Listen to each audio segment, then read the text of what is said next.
Nabi Idris, beliau disebut 2 kali di dalam Al-Quran. Nabi Idris, nama atau nasabnya beliau adalah Idris, anak dari Yarid, dari Mihlayil, dari Qainin, dari Anush, anak dari Badashith, anak dari Nabi Adam. Orang Ibrani menyebut namanya Khanuh atau Akhnuh. Dan beliau lahir di masa hidup Nabi Adam, karena Nabi Adam sudah usia beliau sekitar 1000 tahun atau kurang sedikit. Nabi Adam melihat beberapa generasi dari keturunan beliau. Maka Nabi Idris ini, kalau kita lihat nasab beliau,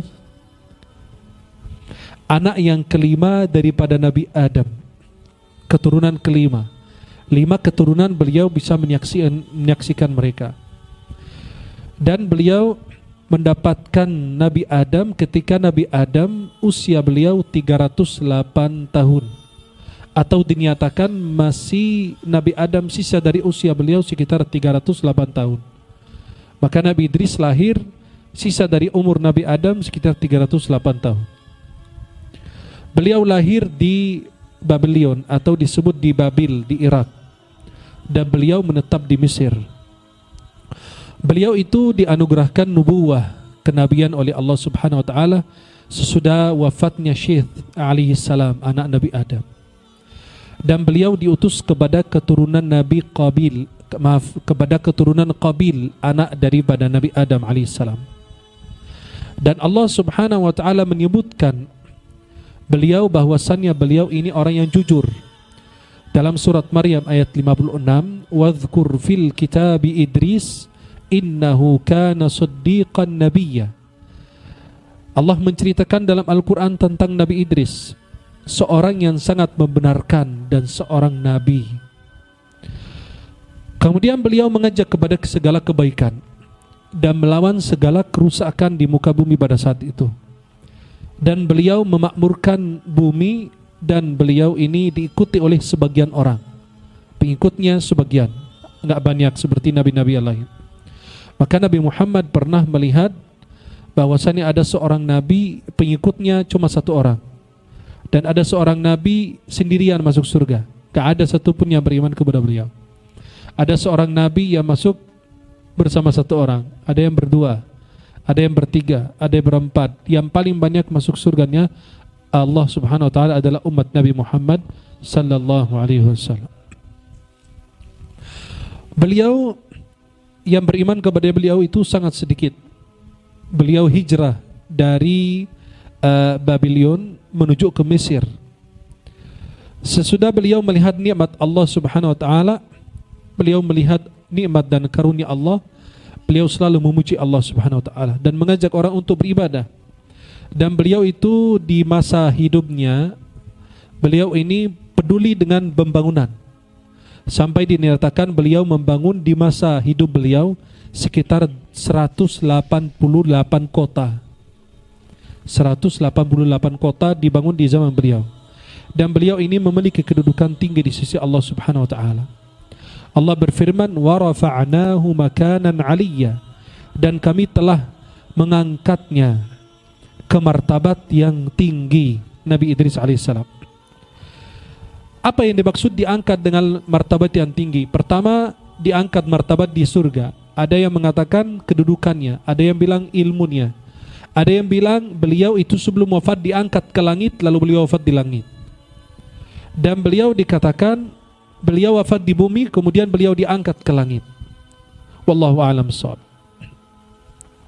Imam Ibnu Abbas mengatakan tentang tafsir wa rafa'nahu makanan 'aliyya, dan kami telah mengangkatnya ke martabat yang tinggi. Kata Ibnu Abbas, beliau itu rufi'a ila sama' famata biha. Beliau diangkat ke langit, Nabi Idris, lalu beliau wafat di langit keempat.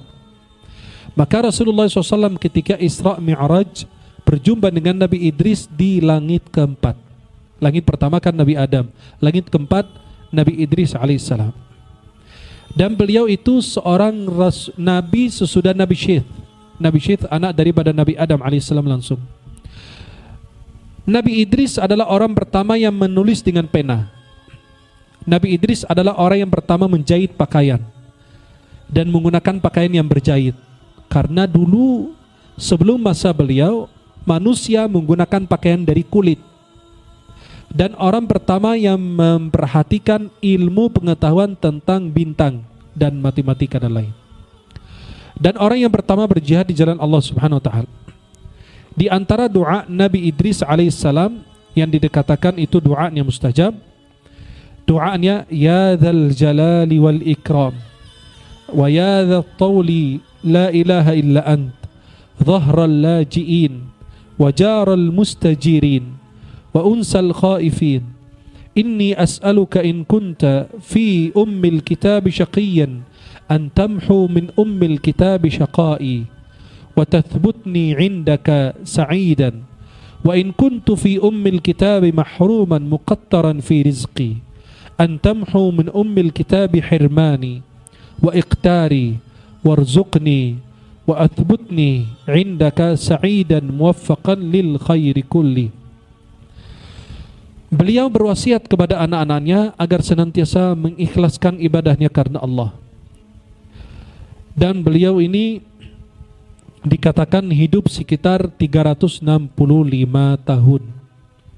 Dan dinyatakan beliau itu wafat di bumi, kemudian diangkat ke langit keempat. Ada pendapat bilang beliau ini diangkat lalu wafat di langit keempat. Wallahu a'lam.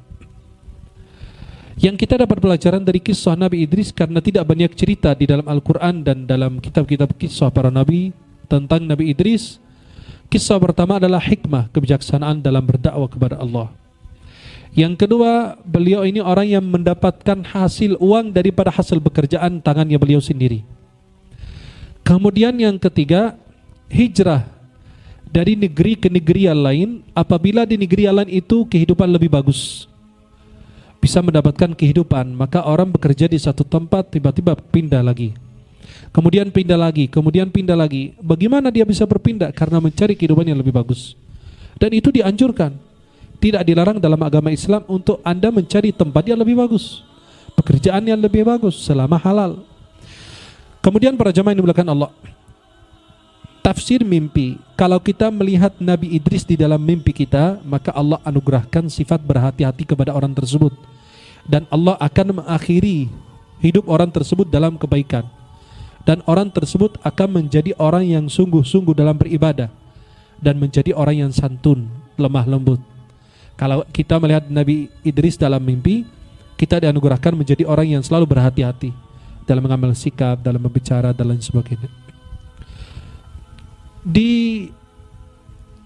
Di zaman Nabi Idris, beliau lahir di Babylon. Babylon itu di salah satu kota di Irak. Dan di dalamnya, di kota tersebut ada taman gantung Babylonia. Itu di situ, itu termasuk keajaiban dunia. Tetapi sayang sekali udah hilang. Ya, ini adalah kota pertama yang dibangun di muka bumi. Dinyatakan ini kota pertama yang dibangun di muka bumi. Ini salah satu keajaiban dunia yang lama. Ajaiban tujuh yang lama yang sekarang sudah hilang, tinggal bekas-bekasnya saja. Inilah seputar kisah Nabi Idris alaihissalam.